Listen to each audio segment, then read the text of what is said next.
bakar itu sampai bisa mengakibatkan ujung-ujungnya juga dehidrasi atau hipovolemia. Cairan yang keluar adalah intrasel. Karena pada akhirnya ketika terjadi injury thermal, ya, maka akan terjadi evaporasi besar-besaran, terutama pada plasma di pembuluh darah kita. Ketika terjadi kerusakan langsung pada pembuluh darah kita, misalnya pada derajat luka bakar seperti 2B ataupun sampai 3, ya, itu dia sampai langsung merusak saraf kita, merusak jaringan struktural kita, sampai merusak pembuluh darah kita. Itu akan mengakibatkan jadi evaporasi masif sehingga mengakibatkan perembesan atau kehilangan cairan plasma kita. Darahnya emang aman, tapi plasmanya yang hilang. Ini membedakan dengan pendarahan tadi. Kalau pendarahan itu kan darah dan plasma berkurang secara bersamaan. Tapi kalau ini komponen darahnya tetap plasma yang berkurang. Kenapa pada shock hemorrhage itu pendarahan itu HB menurun? Ya. Kenapa? Kalau shock pendarahan kan misalnya kita sampai kejar dengan transfusi PRC, misalnya kalau PRC-nya HB-nya sudah sampai di bawah 7 misalnya. Tapi kalau luka bakar HB akan menurun. Jarang yang sampai drastis berkurang. Ya. Jadi dia hanya fokus terhadap plasma yang berkurang. Tapi itu membuat tubuh kita itu terjadi ketidakseimbangan cairan besar-besaran, sehingga dia akan besar kemungkinan terjadi dehidrasi berat. Itu boleh dibaca sekarang ini.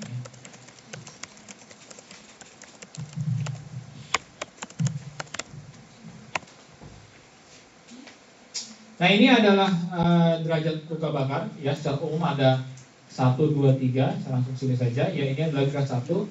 Ini ada yang paling sering kita mungkin sehari-hari mungkin kalau ketempelan ketempelan knalpot, tapi ya nggak sebentar gitu ya. Minyak goreng. Sengatan matahari ya. Ini kalau first degree ya, double grade 1 itu baru epidermis.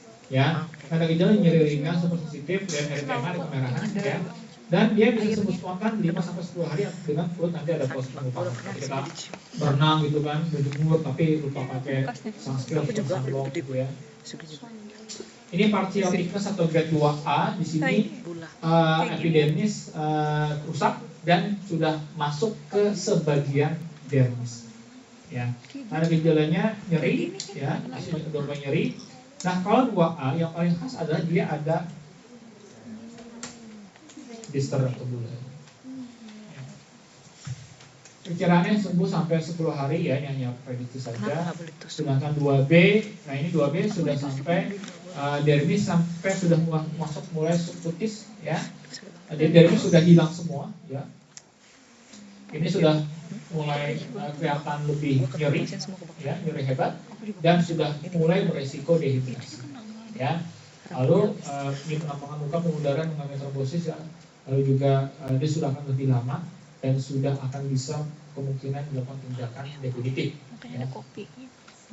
Nah, ini masih 2B. Oh, salah 3. Ini 3 ya. Nanti saya ganti. Ini 3 nih yang biru. Ya.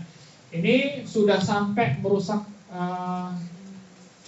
kulit ya, sampai ke pembuluh darah, sampai bahkan saraf atau bahkan sampai tulang ya. Dan dehidrasi pasti dan nyerinya luar biasa. Ya, luka tampak hitam ya, body tissue expose, ini sembuh lebih lama dan ini pasti harus segera dibutuhkan pemerasan definitif untuk kemudahan ya.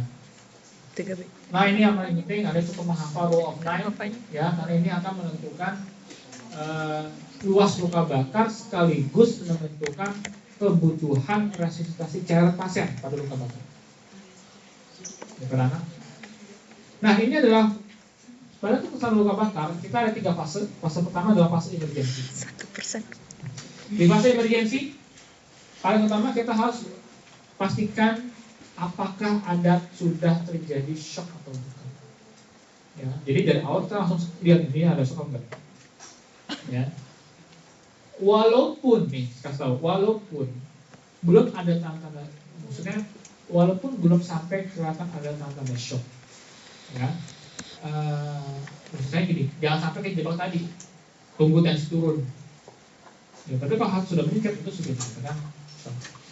Airway, apa saja yang harus diwaspadai? Nah, pada luka bakar dalam jalan nafas atau dalam airway ketika melakukan inhalation assessment adalah kita waspadai adanya cedera inhalasi. Gimana cara tahunya? Lihat apakah ada area luka bakar yang kena wajah ataupun leher, ataupun bulu hidungnya dilihat angus apa enggak bulu hidungnya. Kalau bulu hidungnya angus, kemungkinan itu sudah ada inhalation injury. Nah, apa akibatnya? Kalau sudah inhalation injury, maka dia khawatirnya bisa mengakibatkan edema laring, sehingga akan menjadikan dia jalan nafasnya tertutup. Ya, ini yang kita jadi masalah. Ya, ini tanda-tandanya ya, ada luka di wajah, lalu juga ada bulu mata dan alis yang kebakar, ya. Lalu ada hitam-hitam di sekitar mulut maupun hidung, ya. Ada suara parau di pernapasannya, ya. Lalu juga ada ini ya, explosion di kepala, di kepala dan leher. Hujan? Iya, Pak. Hujan. Breathing kita pastikan ada percepatan frekuensi nafas atau tidak, karena bisa jadi terjadi karena dia di distress. Dan tentunya circulation pasti kita monitor apakah ada terkena shock dengan memonitor tekanan darah dan heart rate. Kasus pacaran segera harus dilakukan. Ini yang saya bilang, ya, kalau memang terjadi kemungkinan resiko gagal nafas, ya langsung inisiasi. Ya. Ini pada breathing. Nah, pada kondisi-kondisi tertentu, ya, ini secara literatur dan teori, sering kita dilakukan namanya emergency chest aspiratomy. Kenapa? Kalau ini sampai kena toraks, ini akan menghambat elastisitas dinding toraks kita, dan itu akan menghambat ekspansi paru-paru. Kalau udah angus, ya, maka yang geseng-geseng ini yang suka ada temukan di bagian sampai ayam atau ayam bakar itu, yang asapnya keluar itu wangi, ya, ayam bakar itu Jadi ilfil, Pak. kacang. Jadi Jadi Anda bayangkan fotonya seperti ayam bakar. serem banget. Nggak jadi nggak makan lagi dah. Ilfil. Jadi ada tinggal di yang tinggal di kukusan nggak sih? Kukusan tuh. Kukusan ini, Pak. Akan ada Aira Kitchen. Ada yang tahu ayam bakar Ortega nggak di kukusan? Yang terkenal. Fokus ya, fokus kan? Ayam bakar Ortega ada yang belum? Hidup sehat, Pak. Bagus hidup sehat itu. Jangan. Nah, ini masuk proper pasti ya, kalau dia di bagian emergency, di fase emergency, maka pasti akan kemungkinan terjadi pernafasan yang jelek, ya, maka kita akan nafas tidak efektif, dan nafas tidak efektif. Kalau dehidrasi kita akan hipovolemik dan kerusakan jantung. Nah, ini rumusnya, yang pasti harusnya sudah hafal di kepala, dan saya jamin di UTS pasti ada keluar. Nah, jadi Anda perlu menghafal rule of 9, lalu Anda hitung luas luka bakarnya, lalu Anda kali 4 cc dan berat badan pasien.